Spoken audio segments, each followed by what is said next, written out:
May the Aldmeri Dominion be shattered. Alright, I'm going to go head back into Whiterun. And go post up at the house. Maybe read some books.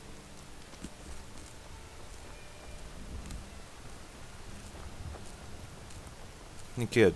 I don't know what you did, but Braith won't even look at me now. So thanks. No problem.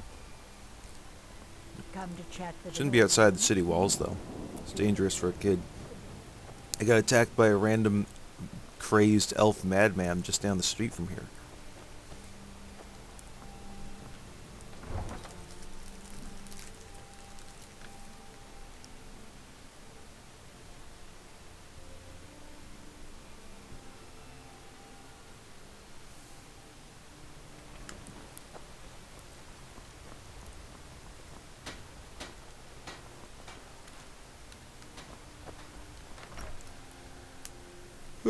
Alright.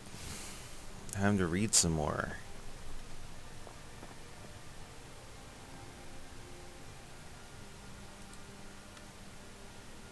Hey, Faendal. You should sit too. What do you need? Okay, got it.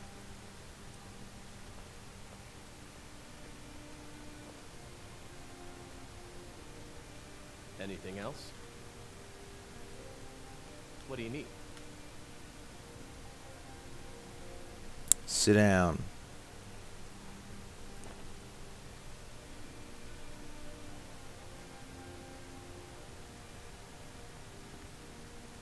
Anything else? Nope, you just stay right there.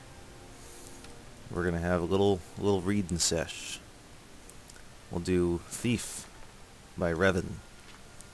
If the reader has not yet had the pleasure of reading the first volume in this series on the life of Eslaf Errol, Beggar, he should close this book immediately, for I shan't recap. I will tell you this much, gentle reader. When we last saw Eslaf, he was a boy, an orphan, a failed beggar, running through the wild winter woods of Skyrim. Away from his home of Erelgard. 1 second.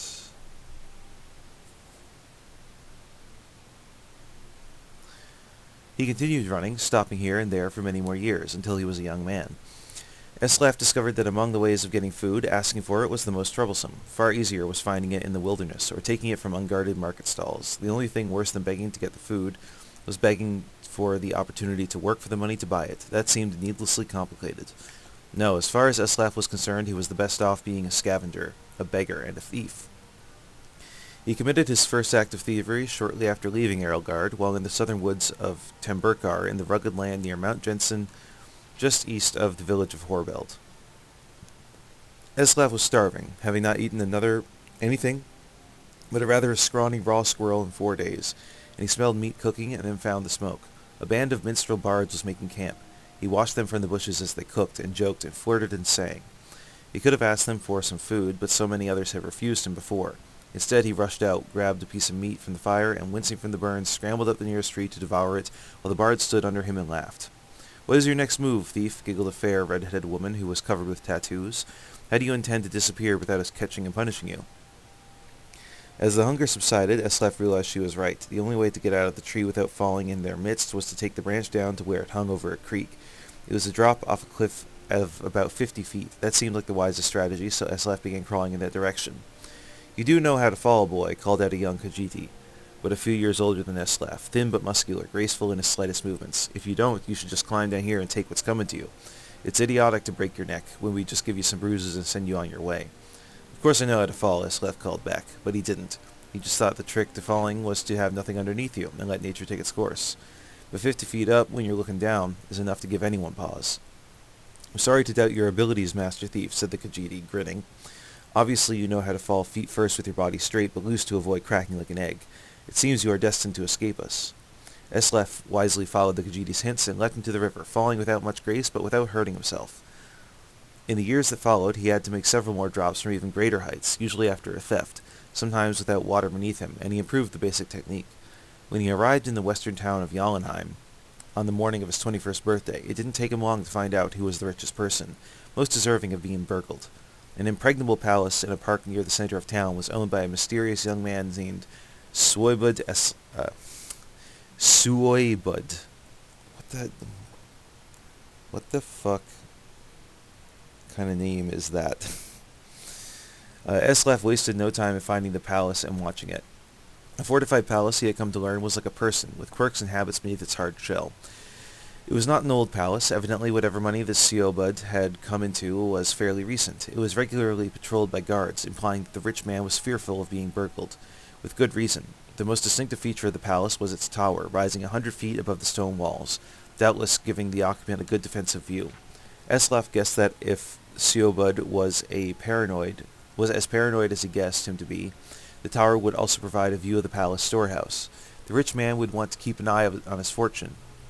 That meant that the loot couldn't be directly beneath the tower, but somewhere in the courtyard within the walls.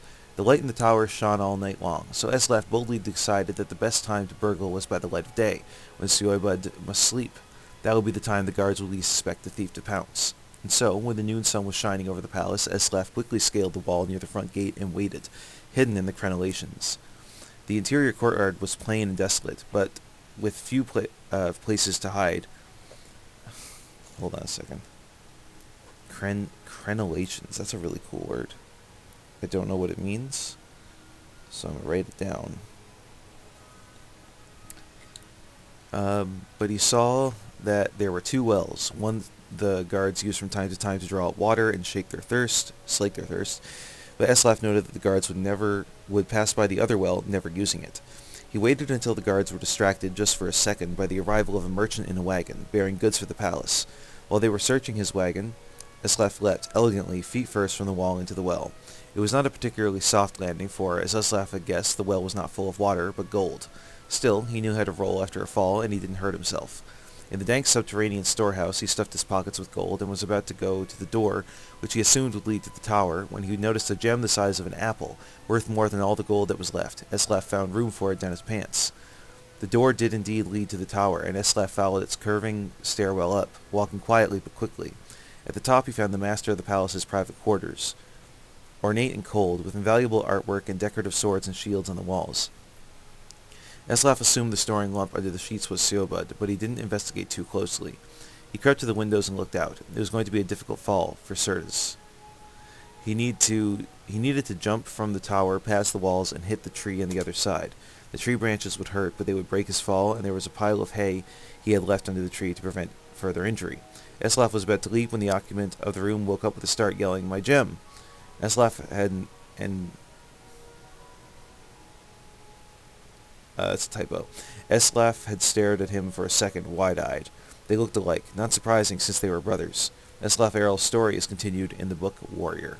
Damn. Okay. Cool.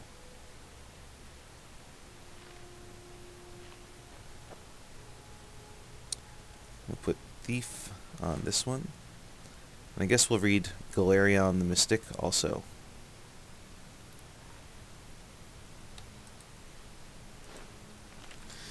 Galerion the Mystic by Asgrim Kolsgreg. During the early bloody years of the Second Era, Vanus Galerion was born under the name Trectus, a serf on the estate of a minor nobleman, Lord Girnas of Solicich on Care. Trectus's father and mother were common laborers, but his father had secretly, against the law of Lord Girnassi, taught himself and then Trectus to read. Lord Girnassi had been advised that literate serfs were an abomination of nature and dangerous to themselves and their lords, and had closed all bookstalls within Solicich on Care. All booksellers, poets, and teachers were forbidden, except within Girnassi's keep. Nevertheless, a small-scale smuggling operation kept a number of books and scrolls in circulation right under Girnassi's shadow. When Trectus was 8, the smugglers were found and imprisoned. Some said that Trectus's mother, an ignorant and religious woman fearful of her husband, was the betrayer of the smugglers, but there were other rumors as well. The trial of the smugglers was non-existent, and the punishment swift. The body of Trectus's father was kept hanging for weeks during the hottest summer Solicich on Care had seen in centuries. 3 months later, Trectus ran away from Lord Girnassi's estate. He made it as far as Alinor, halfway across the Somerset Isle. A band of troubadours found him nearly dead, curled up in a ditch by the side of the road. They nursed him to health and employed him as an errand boy in return for food and shelter. One of the troubadours, a soothsayer named Heliand, began testing Trectus's mind, and found the boy, though shy, to be preternaturally intelligent and sophisticated given his circumstances. Heliand recognized in the boy a commonality, for Heliand had been trained on the Isle of Artaeum as a mystic. When the troupe was performing in the village of Putansa on the far eastern end of Somerset, Heliand took Trectus, then a boy of 11, to the Isle of Artaeum. The magister of the isle, Iachesis, recognized potential in Trectus and took him on as a pupil, giving him the name of Vanus Galerion. Vanus trained his mind on the Isle of Artaeum as well as his body. Thus was the first Archmagister of the Mages Guild trained. From the Sidgics of the Isle of Artaeum, he received his training. From his childhood of want and injustice, he received his philosophy of sharing knowledge. Very good.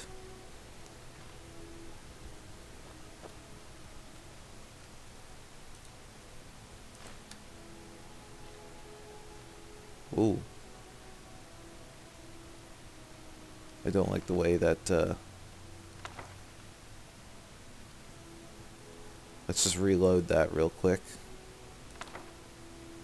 There we go, that's better.